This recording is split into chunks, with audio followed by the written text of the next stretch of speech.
if this is the last one? I think traditions are important, and I think as a sport we stay true to a lot of traditions.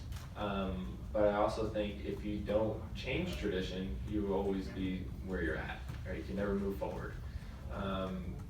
And where I think about where this race is going to be placed next year, the final race before the playoffs.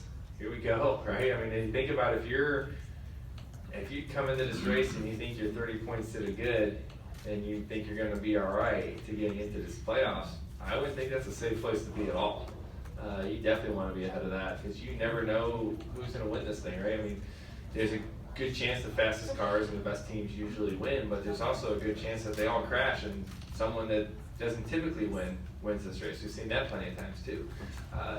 So I don't think there's a safe place unless you are for sure lock going into it. So I think that piece of it, even though it's not on 4th of July, and we're also used to it being on this weekend, this race being here, but I think where it's going to be placed is just going to add drama, and I don't see that where that's a bad thing in sports at all.